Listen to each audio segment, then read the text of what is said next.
Record on computer. We be now recording. What we'll do is finish off retrocochlear pathology, and we will then launch into pseudo hypacusis. Now, when we look at retrocochlear pathology, I'm going to try and figure out where exactly we left off last time. I think it was with ABR. I think it was that. I'm going to pull up that particular little PowerPoint here, and we'll look at an ABR. And just take a gander at that thing. Yeah, here you go. We said that the ABR has two basic purposes. One's to test threshold, and the other one is for retrocochlear pathology. And when you look at these peaks, always remember the ABR's got 5 peaks.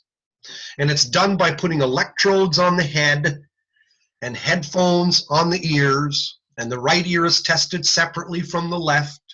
And these little sounds come out of the headphone in rapid succession. I think they're called clicks, and they actually sound like clicks. Anyway, when they're about at 80 dB, you'll get nice 5 peaks.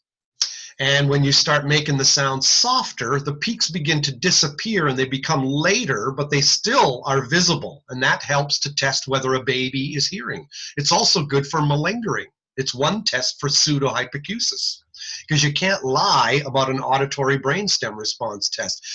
Tests that are involuntary are called non-behavioral. So the MRI, non-behavioral. CAT scan, non-behavioral. Acoustic reflex, non-behavioral. Otoacoustic emissions, ABR, non-behavioral. Pure tone testing, behavioral. Okay, tone decay testing, stupid test, behavioral. Speech discrimination, pretty good, not bad, behavioral. But the best tests for retrocochlear pathology tend to be the non-behavioral tests. The behavioral ones give you the idea that something could be wrong, and they signal the red flag, and that's when you refer, and then the person to whom you are referring does further non-behavioral testing, like the audiologist or the ENT, whomever. The second purpose of ABR, of course, whoa, what the Sam Hill happened over there. Okay, one picture, oh yeah. Okay, here's the second purpose, is for retrocochlear pathology. So unlike threshold testing here, retrocochlear pathology, you're looking to see, even if there's a slight hearing loss in one ear and it's a red flag, when you're doing the ABR, here is an abnormal ABR for someone with a left ear tumor. And you can see that, look at this peak 1 to 5. Look at how big it is, how stretched out it is compared to this 1 to 5. And we said yesterday the place where it's stretched out is mostly in the early peaks. And that would say, hey, that's the 8th nerve, because the first couple of peaks come from the 8th nerve and the remaining 3 come from the brain stem, medulla, pons, midbrain. So anyway, now if we look at our notes and we'll see where we're going here, I'll share, I'll see if I can pick out something different here. Let's pick out the notes from retrocochlear pathology, and we'll kind of wind on down from where we were. Here, keep going, next page. So we've covered basically all of this stuff. We're pretty good here. And now we're looking at acoustic reflex decay. We've covered ABR at the bottom of the page already. Look at reflex and decay. Acoustic reflexes, as we studied, they occur for sounds that are 80 to 100 dBHL in intensity. You get an acoustic reflex, and they tend to be absent in many cases with 8th nerve tumor, even at high elevated stimulus presentation levels. Now, there is something called acoustic reflex decay, and that's a further test in acoustic reflexes, not usually done by the HIS, but it's usually done by the audiologist. And I'll see if I can find the picture of it here. And yeah, here it is. Boom, there you go. Now, in the previous slide right here, this talks about acoustic reflexes and percent of absent acoustic reflexes. Here's hearing level. And if the person's got a conductive hearing loss in this straight solid line, you can see that almost any degree of conductive hearing loss makes a high percentage of absent reflexes, right? We learned that earlier. With sensory neural loss, as long as the outer hair cells are the sole contributor, as long as the hearing loss is mild to moderate in degree, you'll still have acoustic reflexes. But once you start involving the inner hair cells, so now you've got neural pathology, look at this line go up. Now you've got a high absence of acoustic reflexes. Once you've got a severe sensory neural loss. Now look at this dashed line. That's talking about cochlear nerve, eighth nerve. As soon as you get any hearing loss due to eighth nerve pathology, boom, absent reflexes. Okay, that's why I was saying they're going to be at elevated levels or they will be absent. Now, a further test was called acoustic reflex decay. That's when the tone, this black letter A up here, held loud. And it's like, but for not 60 seconds like tone decay. Hold your hand up as long as you hear the tone. It's like stare into the sun until you can no longer see. Instead of that, the loud sound is presented for 10 seconds. And you're looking to see, does the acoustic reflex hold on? Does it hang on for the duration of the tone? If so, normal. The bottom one especially shows you acoustic reflex decay. Look at how the reflex hung on and then stopped halfway through. It just kind of, it was doing a chin up and it just couldn't hang on to the bar. Okay, that's called acoustic reflex decay. And it is often seen, especially for eighth nerve tumors. Okay, last page. We are winding on down here. Let us finish retrocochlear pathology, and we will do that when we look at, oh, you guys are all, you're both clear on, or we are all clear on rollover with speech discrimination, right? That was what we talked a little bit yesterday, okay? Look at this line here, just as a review from yesterday. Looking at this line going up, follow my cursor. This is talking about your speech discrimination ability. Very levels, obviously you're going to do terrible. Increase the level, you're going to do better. Of course, increase the dB level, you'll do better. So let's say at 60 dB, you're doing pretty good. But for sensory neural loss, you may never really get to 100% because you've got some hair cell damage, right? We covered that before. Rollover is seen on this right one here. It means you're suspected of sensory, of an eighth nerve tumor, and they do speech discrimination at soft levels, terrible. Increased level, better. Increased level still, it actually gets a bit worse. An increased level gets worse. That's what they call rollover. And that's an old test. We don't use it anymore. We've got CAT scans, we've got MRIs, but this is one of those behavioral tests for retrocochlear pathology. Okay, now let's see if we can, we saw all of these pictures before yesterday, so no need to go there. Here's where we are going to look when we come to see something called central auditory processing dysfunction. It's the last stuff on page 3 in your notes. Okay, CAPD. A test done by audiologists. And now you're not talking about eighth nerve. Now you're talking about the brain. Now you're not talking about hearing. Now you're talking about listening. The kid can hear, he just doesn't listen.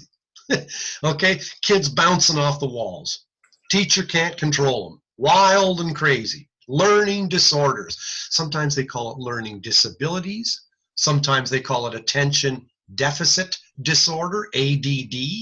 Sometimes they call it attention deficit hyperactivity disorder, ADHD.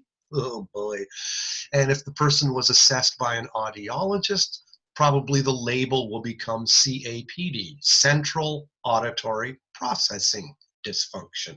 All of these intersect. They're all just labels, and the trouble is labels stick. And you can't get them off. Now you've got a kid labeled with learning disabilities. And are these tests truly valid? Are they really? Are they testing what they say they are testing? And sometimes they are. Sometimes you can have true learning disabilities. Yep, you can. But many times it's kind of like, you know what? You're testing gender. Let me just show you something here. Behaviors of at-risk kids. Saying, huh, what? Gives consistent responses to pure tones, but misunderstoods what's said. Requests information to be repeated, has poor auditory attention, easily distracted, difficulty following oral instructions, something like this. Go downstairs, take the clothes out of the washer, put them into the dryer, and set the dryer on 50 minutes. You've got a kid can't do it. Okay, can't follow a long chain of instructions. Difficulty listening and background noise. So poor receptive and expressive language. You know, these kids. Sounds like any young kid. You get this, yeah. You'll see this in especially little boys. You'll see this quite commonly, and it's an awful label. It's a the education system is rife with it. It's like the education is basically based on women who know how to color inside the lines, and they know how to follow the rules, and the little boys end up bouncing off the walls. Well, they've got testosterone and androgen in them. You might think 40,000 years ago, when cave people sat around the fire at night, the women and children were sitting around the fire talking. The men were probably doing anything but paying attention. They were probably aiming outside with their spears. Probably they're wired differently. They're aimed outside to protect the circle inside. It's a totally, so are you assessing what you say you're testing? And a lot of times, sometimes it's true, but the sad thing is these boys end up in juvenile detention. Then a judge finally sends the kid to the army, and the kid goes in the army and he's getting a good routine 3 square meals a day, and he loves it, and he becomes the best helicopter pilot around because he's good at catching a football, and he's great at video games, and he knows where objects are in space, and he's probably gifted as an artist. He's probably good at sculpture. He just thinks a little differently. I mean, look at the spectrum of humanity. You've got girly girls, you've got tomboys, you have kind of effeminate gay guys, and then you have guys. You know what I mean? Like, yeah, there's a continuum here. People are just different, thank God. The world's all colors. I mean, so I have a dash of cynicism towards CAPD, if you might kind of but there is a test for for central auditory processing, and I want you to have an awareness of what it's called. And the test that's often done for it is called dichotic digits. Now check this out. Here's a young fella. They present a series of tones to his ear, of numbers, I should say, between 1 and 10. And they put them in pairs, like in this ear 1-9 happens to be, and in this ear 6-4. Okay, they omit the number 7 because 7 has 2 syllables, but all the other numbers between 1 and 10 have 1 syllable, and they'll put these pairs in 4-9, 6-2, like blah, blah, at the same time. Now it's called dichotic listening because it's different stimuli to both ears at the same time. A very unnatural way of hearing. And think about how distressing or distracting it is. We recall talking on a phone, and you're trying to give instructions to somebody to get to your house. So you're going, well, okay, now what you're going to do is when you get closer to the city, you're going to see, and then your spouse, your husband starts, no, you got to tell him he's got to go take the bypass. And you're listening to 2 different, and it's just like you want to, like, shut up. It's dichotic listening. Okay, it's not natural. So that's for what you do. women, it's more natural. I'm sorry. For women, it's more natural because I can be in a restaurant talking to my husband and hearing the conversation behind me, and he's like, what? How can you do that? I know it. Women are often better at multitasking. And a lot of it has to do with the corpus callosum, that bridge we were talking about, that white matter bridge that links the halves of the brain together. And we're going to look at that with the dichotic digits test. Check this out. There's two pathways where things cross over, okay? One pathway is the brain stem. Now, I'll show you that this is a weird picture, but look carefully. Outer ear, ear canal, middle ear, follow my cursor, eustachian tube going down to the throat. Here's the cochlea. Here's the eighth nerve going to the brain stem. Here's the brain stem. Look at the crossover taking place. Now we're going up to the high brain stem. And now we're radiating out to the temporal lobes, the side lobes of the brain. Okay, temporal lobes. Where's the second crossover? The second crossover is here, the corpus callosum, right there. Okay, so the hemispheres talk to each other through the corpus callosum. If we go up here, I'll show you a picture of it. There's the corpus callosum seen sagittally, this way. Okay, that's that white matter bridge above your brainstem. You're looking at it sagittally. Okay, this is just turned the other way around. Okay? Corpus callosum. Here's the whole brain, corpus callosum. So when you're looking at it coronally, this way, you're sliced the head this way, now you're looking at that bridge there. So dichotic listening is all about that corpus callosum. You can see the crossover in the brain stem, but here's that corpus callosum. So let's look at dichotic listening. Oh yeah, and here's the auditory areas of the brain. Here's your temporal lobes. The side thumb here, the thumb of the brain. So you're looking at the brain from the side. And if you peel that temporal lobe away from here, you'll see the auditory centers. When someone has a stroke, this is the area that's damaged. When someone has a stroke, he or she loses ability to speak. And so your speech and hearing and language centers are at the temporal lobes of the brain. Anyway, so now we're talking about dichotic digits testing. Here's the temporal lobe of the brain. Here's the side of the brain. Here's your temporal lobes. Okay, that crack, this fissure, is what was pulled apart in that earlier slide, right here. So here's your brain stem, cerebellum, cerebrum, back of your brain, occipital for vision, front of your brain for reasoning, temporal lobe, speech and hearing. Okay. Looking at it there. Here's your corpus callosum again. Now during dichotic listening, now you're looking at a real coronal section. Look at the white and gray matter here. Gray matter on the outside, white matter on the inside. Here's that corpus callosum there again. All right. So basically, in dichotic listening, what you're doing is you're putting pairs of numbers in. Now check this out. There's pairs of numbers in the right ear, pairs of numbers in the left ear. Now the right ear goes straight to the left dominant temporal lobe. Now the left temporal lobe, right here, the left is dominant for speech and hearing. The right has speech and hearing in it too, but the left has more, especially in right-handed people. In right-handed people, the left temporal lobe is dominant for speech and language. So when you're getting sound put in the right ear, look what it does. When you've got dichotic listening, and remember this is an unnatural situation, okay? They're putting competing pairs of digits in the ears.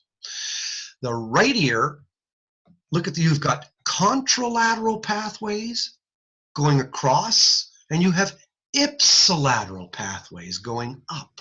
Remember, you got crossover like crazy and straight up. When during dichotic listening, these dotted lines, these ipsilateral pathways from the ears to the brain are suppressed. They're knocked out of the picture, and only the contras reign. Now, the right ear sends contra information straight, or I should say the right ear here, the right ear, and it's kind of wrong colors, but here's the right ear sending information straight to the dominant left temporal lobe. Good. The left ear, on the other hand, sends information to the non-dominant hemisphere, and that's got to cross the corpus callosum to get to here. So the right ear wins every time. Here you're looking at the picture again. This shows the same thing. Right ear sends info straight to the dominant left hemisphere. The left ear sends information to the non-dominant hemisphere, and it's got to cross the corpus callosum to get to the dominant hemisphere. So in these little boys, the suspicion is the corpus callosum is not fully developed. In girls, it tends to develop quicker than in boys. So what does the dichotic digits test show in normals? Probably 52% of the digits are heard, because the kid is asked, repeat the digits. You know, you got the 4 digits, 4, 9, 1, 6, blah, blah, and repeat what you heard. 1, 4, 6, 9, good. Okay, let's do it again. 5, 3, 8, 4, blah. What did you hear? 3, 4, 5, 8, good, okay. Doesn't have to, the order doesn't matter. Just were you able to repeat the digits that you heard? Normal findings, a slight right ear advantage because of what you're looking at here. In the little boys that are bouncing off the walls with an inferior developed corpus callosum, the finding is a strong right ear advantage. Like 90% of the digits presented to the right ear were able to be repeated back, but only 10% of the digits to the left ear were able to be repeated back. Okay, so dichotic digits test, right ear advantage, and it's due to these 2 assumptions. Number 1, the left temporal lobe is dominant for language. Number 2, during dichotic listening, the contralateral pathways suppress the ipsies. So then you have this situation of the right sending information to the dominant hemisphere and the left sending info to the non-dominant hemisphere that has to cross the corpus callosum to get to the dominant hemisphere. Ordinarily a slight right ear advantage, but with an undeveloped corpus callosum, a strong right ear advantage. And in what? In repeating back the digits heard to those ears. Okay? So then someone with CAPD, then will it look different or worse? Someone with CAPD will have a strong right ear advantage. Okay. Okay, someone who's normal, the ears will be quite similar. You'll have a slight right ear advantage, maybe 52% to 48%. Okay, but in someone with a poorly developed corpus callosum, that right ear will always win, and the left ear will always lose because it's going to the non-dominant hemisphere and it has to cross, and it can't cross very well. Okay. And there's generalizations that people make, but some of them have a kernel of truth. A lot of these guys or people who they are often very good at space and sculpture and flying, and they're good at that stuff. Catching a football, knowing where it's going to go. And that's where guys come up, well, women can't drive. You know, that kind of crap. Generalizations. But women can equally say back, yeah, but you can't multitask. I can. Because women's hemispheres share better. They're better at multitasking. Men aren't. So generalizations, but there's where we end retrocochlear pathology. Cool? Good. Enough on that. Next. Pseudo hypacusis. Check this out now. Pseudo hypacusis. I will close this guy here. Get out of this one, and we'll close that PowerPoint, and we will close this one here, and we will go to pseudo hypacusis. Check this out. Read with me. Involves a false, exaggerated hearing loss. Sometimes easy to recognize malingerers, and sometimes it isn't. The reasons are usually financial, but also to gain attention, more in kids and in adolescents. Sometimes, to avoid an undesirable task. In the Army, they called them gold bricking. You know that this field came from the Army? Did you know that audiology is a veteran's field? It came after World War II. The early researchers were always general so-and-so, major so-and-so. It all came out of the veteran centers. Chickasha, Oklahoma was a big center of audiology. It's interesting that way. And what they often did was they assumed you were lying. Now get this, I'm going to scroll down to the bottom of the page. Check this one out. It's like electrodermal audiology, sometimes called objective audiometry. Pavlovian condition with psychogalvanic skin response began in the 40s, routinely done in VA centers in the 50s and 60s. Audiology was remarkably forensic in the early days. A lot of people were thought to be lying, guilty until proven innocent. So what they would do is they would put things on the end of your fingers, and they would deliver a small electric shock to your hand. And on the other hand, they would measure the electrical resistance between the two fingers. So the shock tends to be followed by reduced skin resistance. So read that again. On one hand, they deliver a small shock by electrode to your fingers. And on the other hand, they measure the electrical resistance between two fingers. The shock to the one hand tends to be followed by reduced skin resistance on the other. What they would do is they'd give you a tone and they would give you a shock. So the person associated the tone with the shock. If he heard the tone, so now the thought was, if he's lying and he hears the tone but he doesn't want to say, his body is still preparing for the shock. Zap, gotcha. That's how lie detector tests came out. They were in part developed from our field. The galvanic skin response test. They give you a shock when you hear a tone. So now when you hear the tone and you don't want to answer, your body's still preparing to get the shock. Boom, they gotcha. Oh, God. Terrible. Anyway, back up to the top of the page. The most politically correct term is non-organic or functional hearing loss. So this non-organic, there's no pathology. Sometimes they call it psychogenic.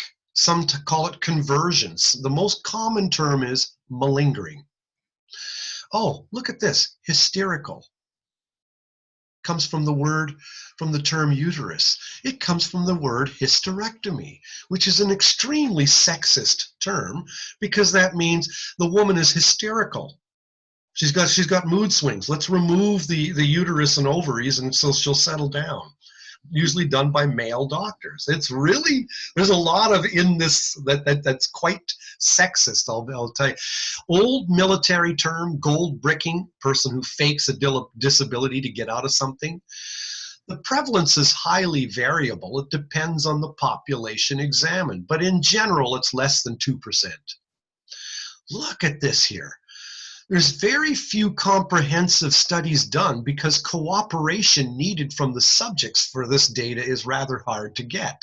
Well, no kidding, okay? But look at this.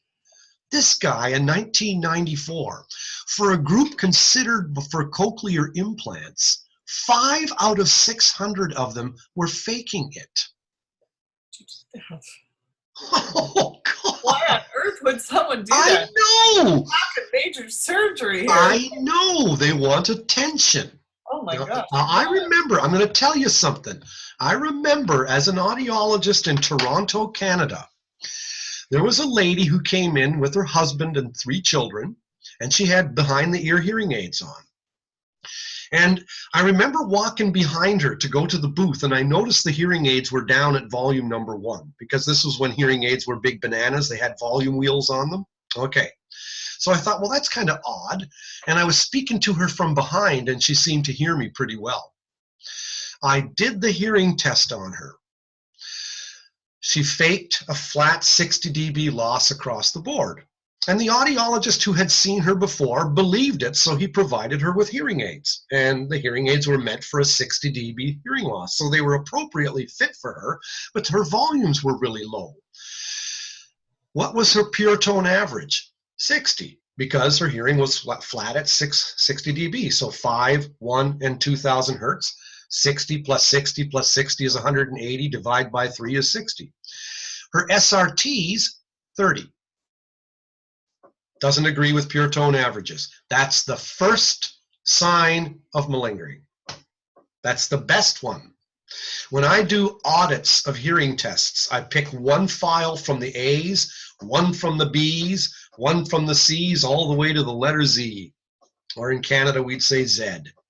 And I pull up the file, and the first thing I look, does the pure tone average equal the SRT? Is it within plus or minus 5 dB? It better be within plus or minus 5 dB. If it's not, Houston, we've got a problem here. Either the audiologist or clinician doesn't know what he's doing, or the audiometer is out of calibration, or the person's lying. Okay? They must agree. If a person has a precipitous loss and it just drops off at like crazy past 1,000 hertz, then look at the average of 5 and 1. Okay, but if the loss is sloping or, flat or whatever, add 5, 1, and 2, divide by 3, get your Parent-Teachers Association pure tone average, and look at the SRT and hope to God they agree, because they should. That's the first sign of good old lying. All right, share screen again. Normal articulation, the person often has good voice quality. Person claims excellent lip reading skills, overplays being hard of hearing, sometimes excessive details about handicaps. You'll see lots of false negatives. Okay, false positives are associated with someone who's highly motivated and who's really trying to listen hard and sometimes is raising his hand even when the tone ain't there. Okay, and we will remember that little thing here when you look at this particular picture here, and we'll go to this picture. When the tone is present and the guy says yes, true positive. When the tone is absent and the hand stays down, true negative. If the tone is absent and the guy raises a hand, false positive. If the tone is present and the guy keeps his hand down, false negative. Okay, with malingering, lots of false negatives, of course. Always allow an honorable way out. Never tell him he's lying.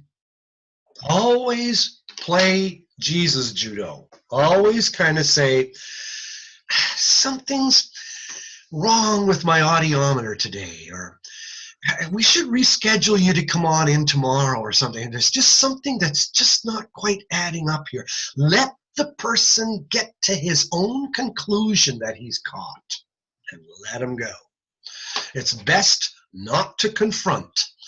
Refrain from immediate value judgment, although that's hard to do. Recall what I said yesterday. Hey, Sharon, I think we got ourselves a liar here, when I left my interrupter button on. Oh, mention test inconsistencies, shift blame on the equipment, the audiometer's acting up, re-instruct. Perhaps I didn't tell you to raise your hand even if the tone's very soft. We're not psychologists, nor is our scope of practice to find conscious or unconscious reasons. The toughest part is often writing the report. I remember with this woman that I was telling you about, her pure tone averages did not agree with speech reception thresholds. I then did a second thing. Speech discrimination at a soft level. Okay, a level that's close to her thresholds. Like if the person's faking a 50 or 60 dB loss, come in at 70 and say the word tree, say the word cow, say the word me, and see how the person does. Because remember those psychometric functions I showed you earlier? If a person's presented single syllable words at a really soft level, they're not going to get any of them. Remember those rising functions we saw? And then when you get louder and louder, the person does better and better. Remember with Spondee words, that's not the case. Spondees, if I'm 10 dB below your threshold, you're not going to get them. 5 dB below your threshold, you're not going to get them. At your threshold, you're going to get some of them. 5 dB above your threshold, you're going to get them all. Okay, so that, and I'll show you what I mean by that here, because I know I have a picture of it right here. Let's see, just to make sure we get this stuff. Okay, here's a psychometric function for spondee words. Okay, say the person's threshold is 0. Have a peek at this. If I'm at 0, he's going to get half of the words. If I'm at -10, he's going to get nada. If I'm at above his threshold, he's going to get them all. But with single syllable words, monosyllabic words, this whole slope is going to be kind of like my cursor. It's going to be on a diagonal. So if I'm at his threshold, he's going to get none. If I'm a little bit above his threshold, he's going to get a few. If I'm at 10 dB above, he's going to get a few more. If I'm at 20, a bit more. And at 30, now he'll start doing well. Okay? So take this liar, this malingerer, and present single syllable words at about 10 dB, 15 maybe, above his claimed thresholds. And he should not be getting many of the words at all. But if he's getting words at that level, gotcha, you're lying. Why are SRTs less than pure tone averages? This might be a question for us to ask, because if the pure tone average and SRTs don't agree, okay, if they don't agree, in which direction will they not agree? That's what you want to know. Not only will they not agree, but the SRT will be lower. It's not the SRT will be above, the SRT will be better. I mean, if this pure tone thresholds are at 50, the SRTs might be at 25. Okay, they're going to be at better hearing. Why is that? Well, that's because when you're listening to a pure tone, it's like my pen. You're listening to one single tone, beep, one frequency. Okay?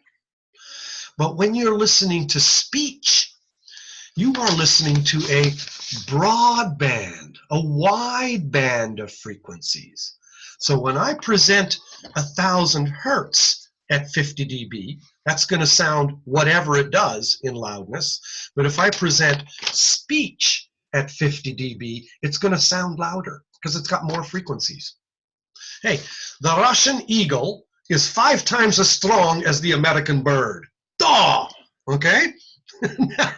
Ask Putin. So,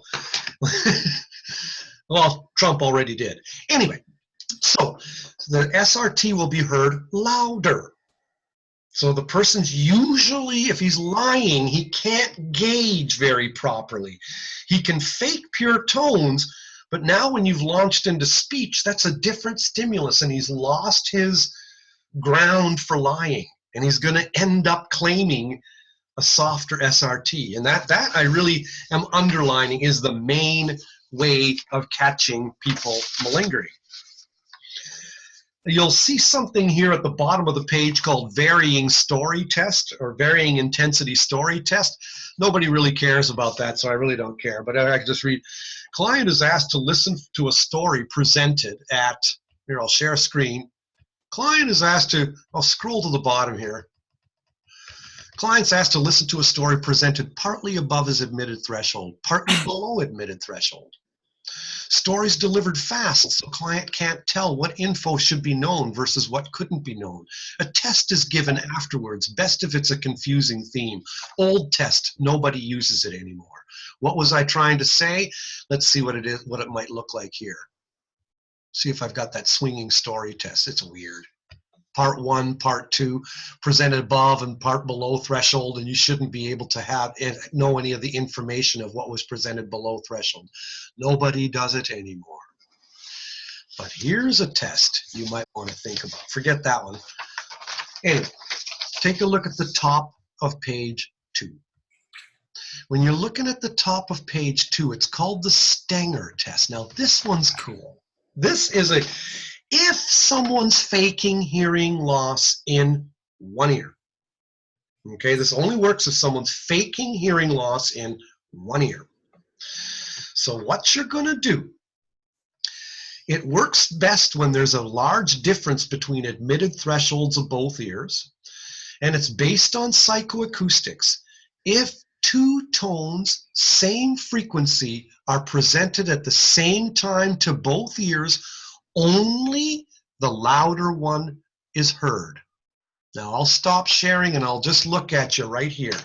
If this ear receives 1,000 hertz at 50 dB, and this ear receives 1,000 hertz at 20 dB, I will only hear this one. It's not that I will hear this one louder and this one softer. If I'm presenting one tone in the same frequency, quite a bit louder, like at least 25 to 30 dB louder than to this ear, I'm only going to hear the tone to the louder ear. That's what the Stenger test is based on.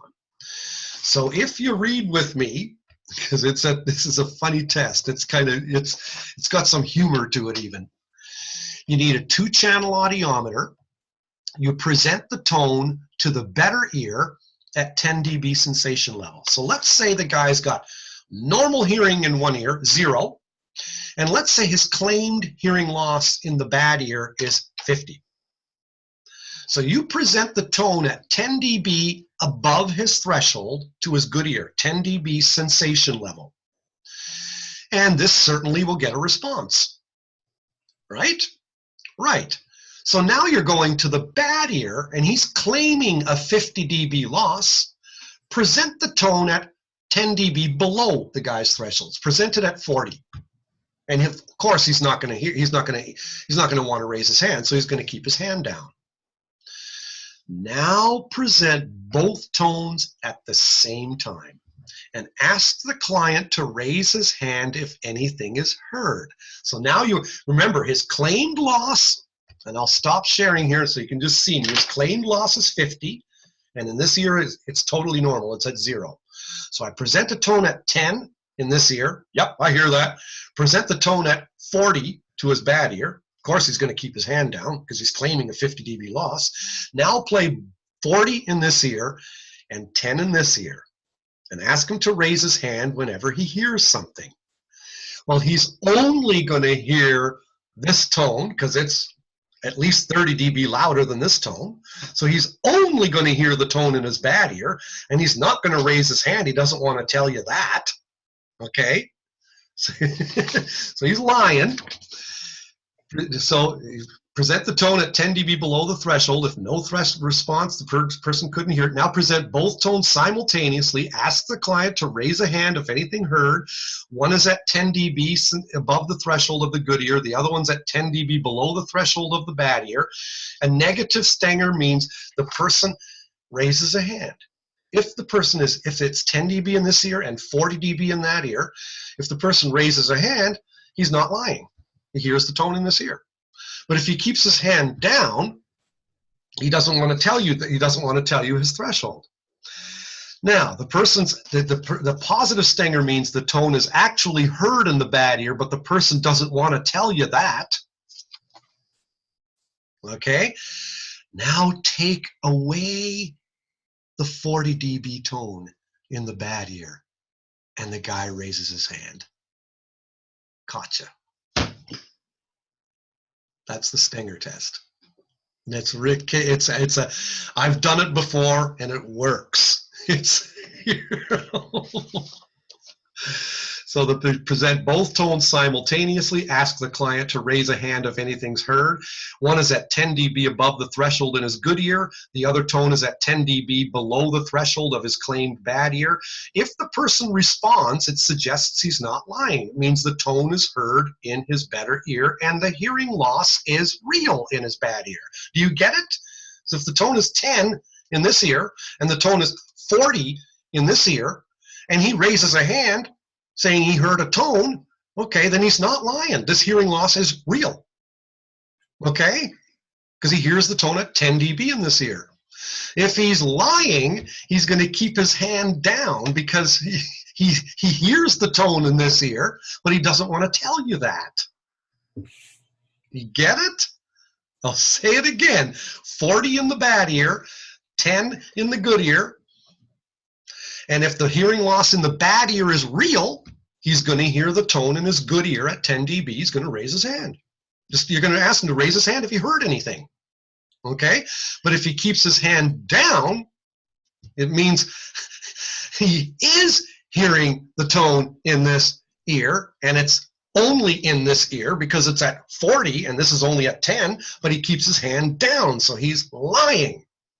Doesn't want to tell you that.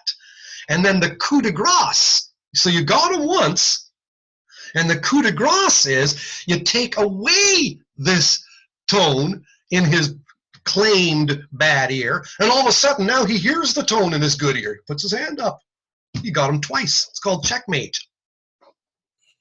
Okay? If the hearing loss in this bad ear is real, and he can't hear the 40, he should still be able to hear the 10 in this good ear. He should be raising his hand. Okay, that he heard something, because you're asking him, let me know if you heard a tone in any ear. So if the tone is 10 in his good ear, and this hearing loss is real, he should be able to hear the soft 10 dB. He should be saying, I hear something in this ear over here. But if he keeps his hand down, it means he hears only the tone here, and he doesn't want to tell you that, so he's lying. And then get him again by taking away the tone in this ear. Now he puts his hand up. Boom. All right, the stinger test. Don't worry about the middle of your page, the speech stinger, couldn't care less. Read toward the bottom of your page. And we'll scroll down here. Basically, inconsistency on a hearing test is your first clue. The shadow audiogram with a faked unilateral loss. Oh yeah, let's look at this here. Let's look at this.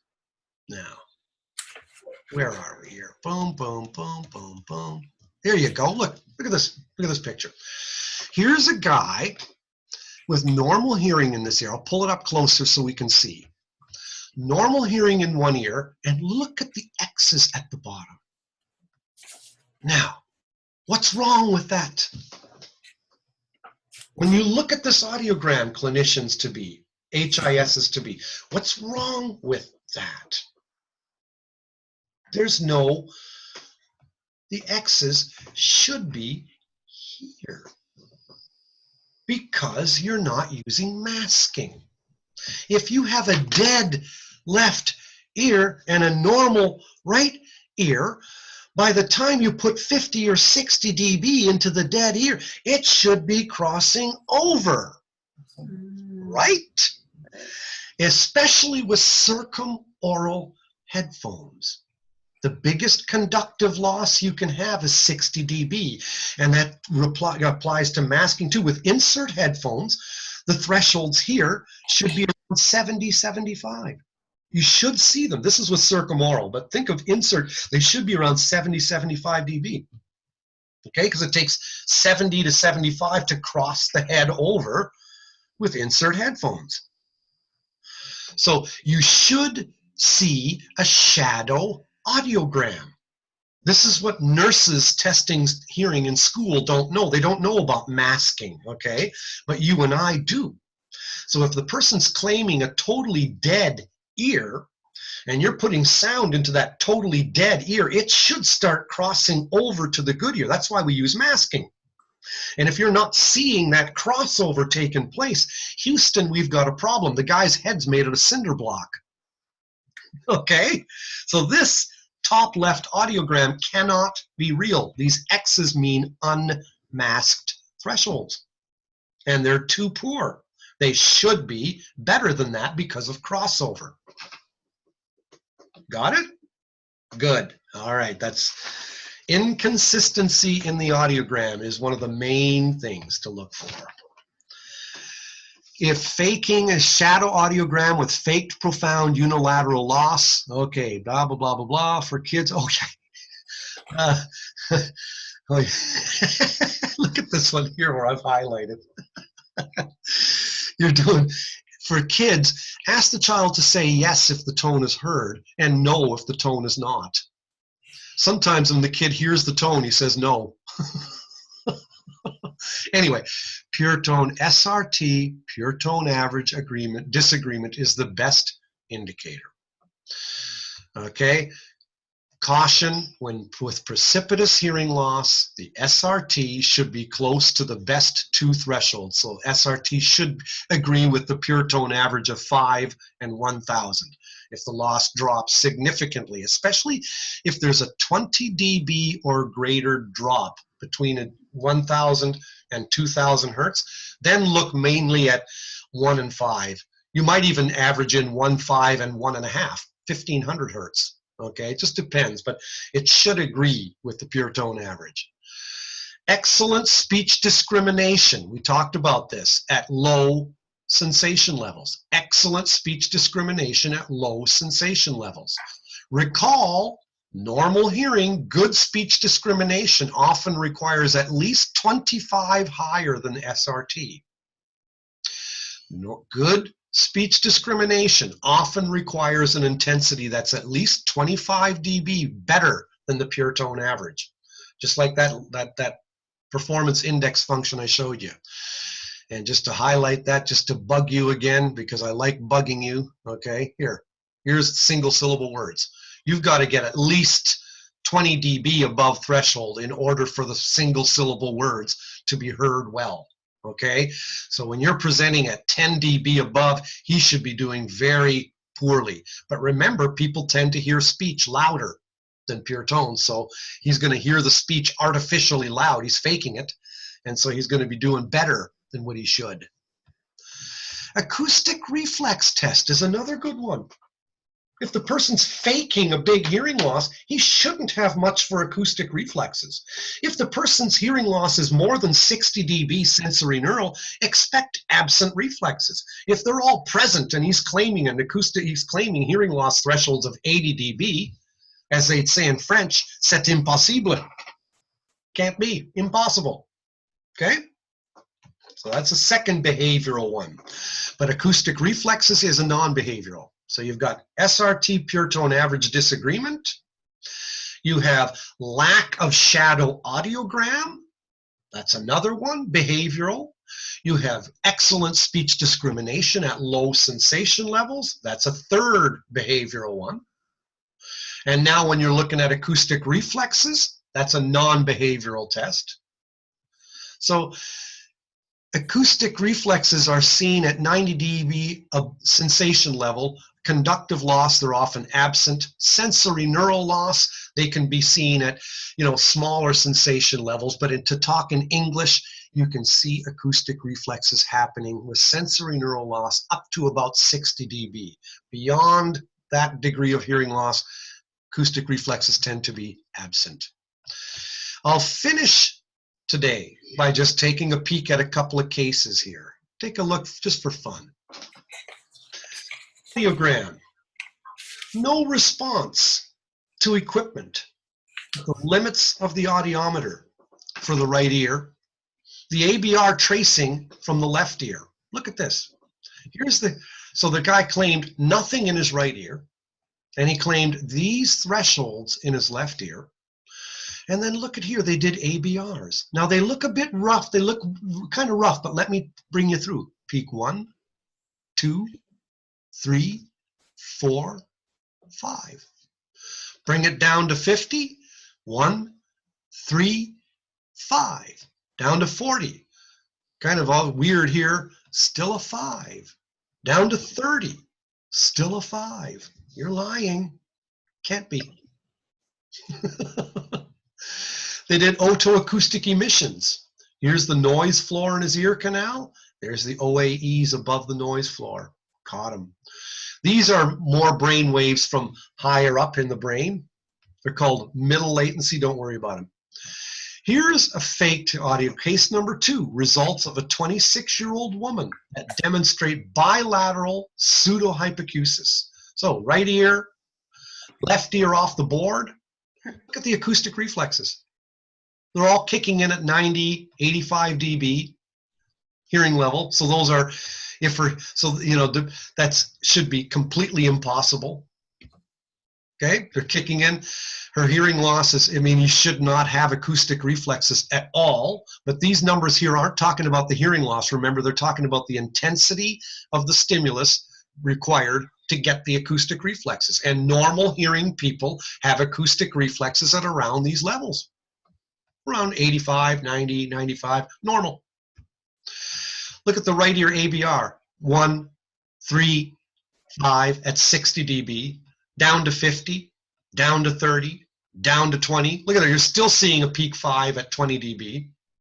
Left ear, same tight ABR, softer, softer, softer. You can still see it, so the person's lying. Oh yeah, here, look at the SRT, 60. Here there's no response. Left ear, she faked everything. But the SRT, 60. Now look at 60 and compare that to the thresholds of the right ear. The thresholds are 90 to 85. 60 doesn't agree. So there's yet another indication that the person's not well. Okay? Basically, that's where we'll stop. That's the end of the course. Wow. So on this pseudo acoustic, I have a hard time with all I these know. crazy words I have to learn at 60 years old. Yeah, you know what? And I've got you by 2 years. I'm 62. Yeah. At 3 years, I'll be an old man. And now I'm just taking on a new job teaching at Douglas College. Yeah, look at me. I'm starting a new career. Yeah, So. good on us. But So, pseudo means fake. mhm. Hypa means too little. And Pseudo. cusis means hearing. Oh, acoustic, okay. Faked over hearing.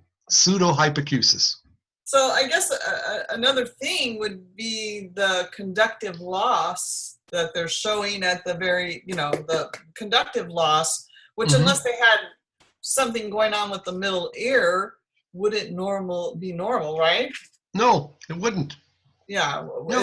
Is that kind of? I mean, you're supposed to have. Think about it. Think about even with bone conduction.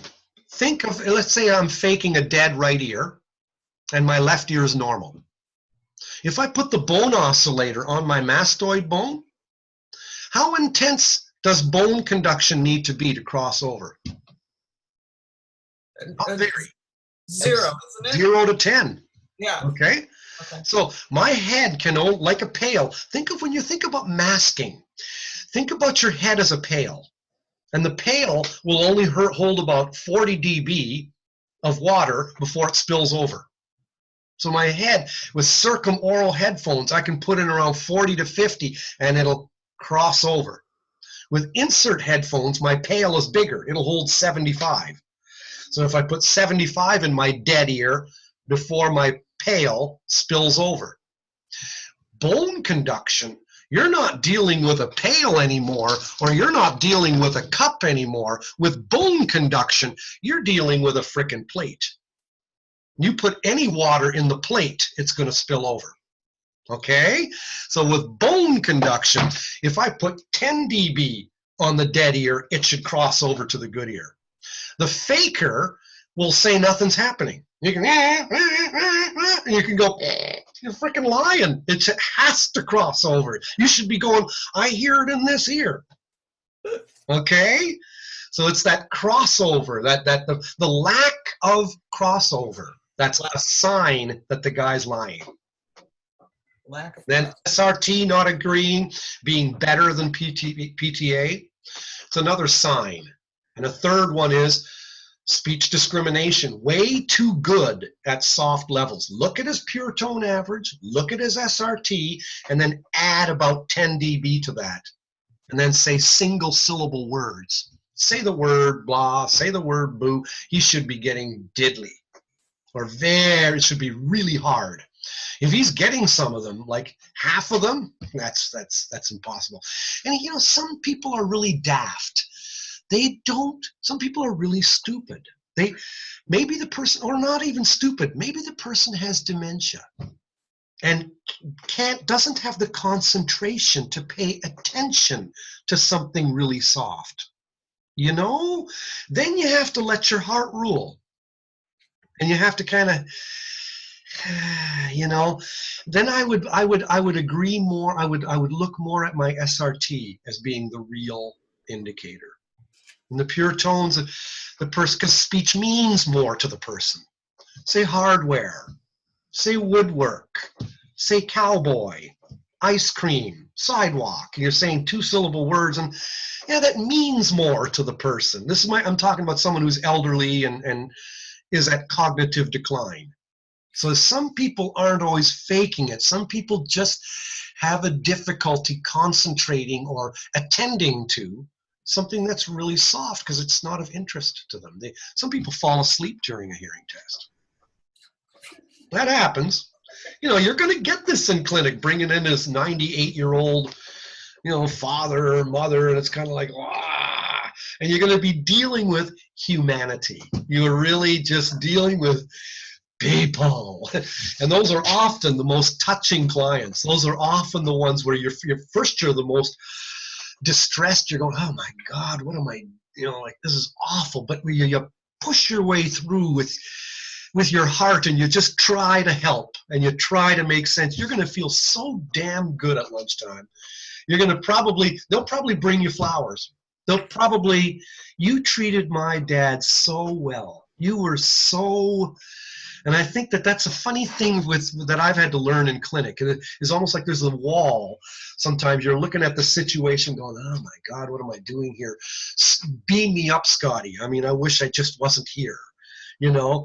And then you try harder, you just persevere, and it's like you poke through, you just get through it. And it's like, you realize you're just dealing with someone who's just, you know, failing, and you're just dealing with humanity. You're just dealing with loving your neighbor. You're just dealing with people.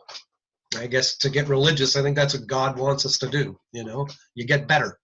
So anyway, who am I? I'm not a preacher. My dad was, but not me. That's it. Okay. Any other questions? Shoot me a line, shoot me an email. See ya in the fall semester. Are we attending in the fall? Will you be here? What classes are you teaching in the fall? I'm teaching acoustics, which you've already taken, Right. and I'm teaching a course called compression, which is 240. Yeah, I'll be in that. Maybe taking that. I think, Kelly, you're probably taking that too, I believe, because now you've taken all your first 4 courses. What did I sign up for? I've signed up for 3. I didn't want to do 4 again. Yeah, got it. Semester was just way too hard. So I'm taking 3, and then I'm taking 3 in the spring. Well, check them out. I'm teaching, it's called 240. The course number is 240, and it's called hearing aid compression. So, but okay, so you're helping Miss Royer, Mrs. Royer again. Yep, okay. both times, yep. Okay, because I am on 240. Yep. Speaking of, can you remind us, for us, Dr. Benema, remind Professor Royer to upload our final to ProctorU so we can sign up for it? It's loaded. Oh, it is? Is it? Okay. It is. All right, good I stuff. signed up yesterday. Awesome, I'll have to do that. All right, as we always say, live long and prosper. Okay, bye. See you next time. All right. Have a great summer. Okay, you too.